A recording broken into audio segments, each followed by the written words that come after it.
Hello everyone, I'm Mohammed Ejlouni and welcome. Today we're diving into a topic that I think is really the beating heart of any great organization, continuous improvement. We're going to look at how this idea can transform from just another business buzzword into a really, truly human practice. All right, so this is the 9th video in my series, Humanizing HR. And today, we're shifting gears a bit. We're moving from the big ideas and the philosophy into one of the most practical, most powerful ways a people-centric organization actually comes to life. So let's get into it and see how continuous improvement becomes the real engine of a humanized workplace.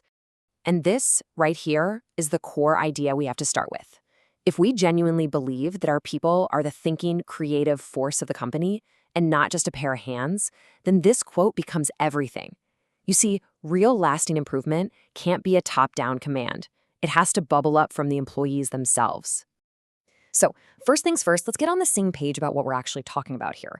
We need to frame continuous improvement not as some tool or a program, but as a deep-seated philosophy, a culture that's built on respecting every single person's ability to think and to make things better. Just think about that for a moment. Not just the managers, not just the engineers in the corner office, but every single individual. This is about creating a culture where the person actually operating the machine or the person answering the phones is seen as an expert with valuable insights, an active partner in progress every single day. And here's the crucial link. Continuous improvement is where all the concepts we've talked about in this series, selecting for learners, developing leaders, building mastery, it's where they all come together and hit the ground running.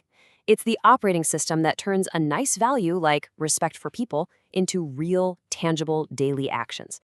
The term continuous improvement is thrown around so much these days that it's almost lost its meaning, right? So let's just take a beat and get back to its true, much deeper essence. What are we really talking about? To really get it, we've got to go back to its roots, to the Japanese concept of Kaizen. And the key words there are small, consistent, incremental changes. We are not talking about massive, disruptive bet-the-company projects. We're talking about the incredible, compounding power of making things just a little bit better every day. And in a truly humanized company, that word continuous is bigger than you might think. It's not just about time. It means everyone is part of it, from the CEO right down to the front line. It means every single day holds a new opportunity. And it means it can happen everywhere, in every department, on every factory floor, in every single process. And this is what I love. It shows how simple and accessible the mission is for each person. The responsibility really just boils down to these 6 goals. Anyone can ask themselves, how can I make my own work a little bit better, faster, easier, simpler, cheaper, or safer? This makes improvement personal and empowers everyone to own their little piece of the world. But, and this is a really big but, this doesn't happen just because you put up a poster that says, let's improve.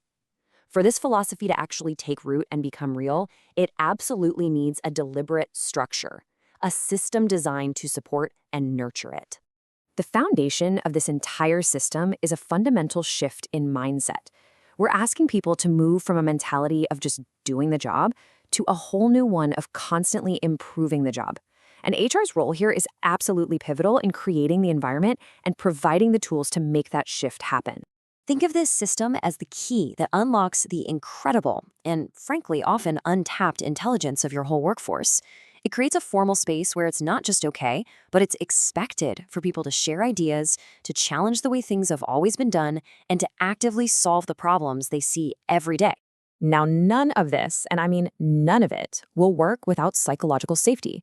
It's that simple. If an employee points out a problem and immediately gets blamed for it, guess what? They will never point out a problem again. So the golden rule has to be problems belong to the process, not the person. Only then will people feel safe enough to bring issues into the light instead of hiding them. Okay, so that's the philosophy, but how do you actually build this? How does it become a practical working system? What does it actually look like on a Monday morning? A proven model really has 3 core parts. First, you need a steering committee, which is a group of leaders there to give direction and clear roadblocks. Second, you have CI champions. These are trained employees who act as internal coaches and guides. And third, and this is the big one, you have small group activities. This is the absolute heart of the system. It's where the culture is actually built.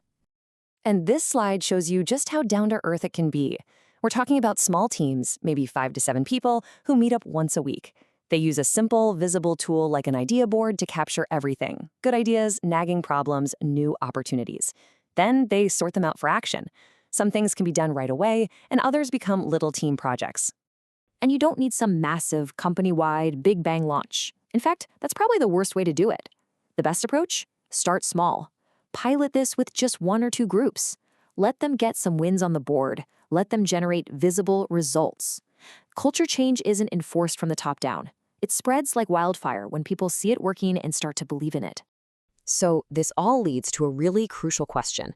If we're asking people to do more, to not just do their jobs, but also to improve them, well, how do we motivate them? What's in it for them? I get asked this all the time. Should we pay people for their ideas?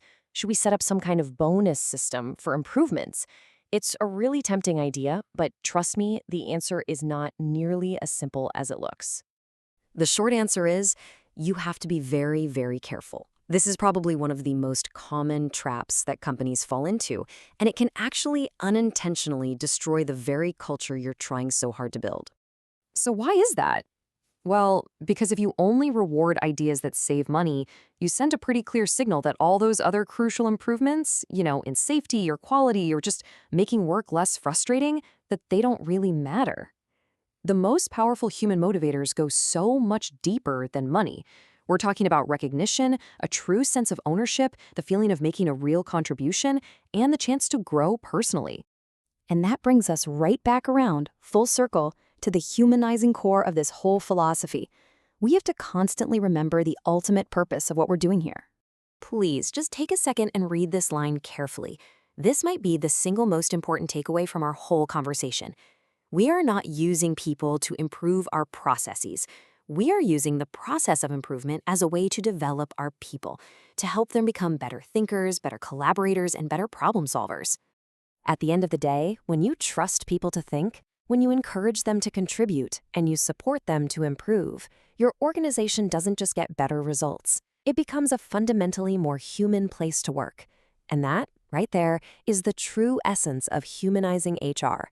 Thank you so much for joining me. I'm Mohammed Ajalouni,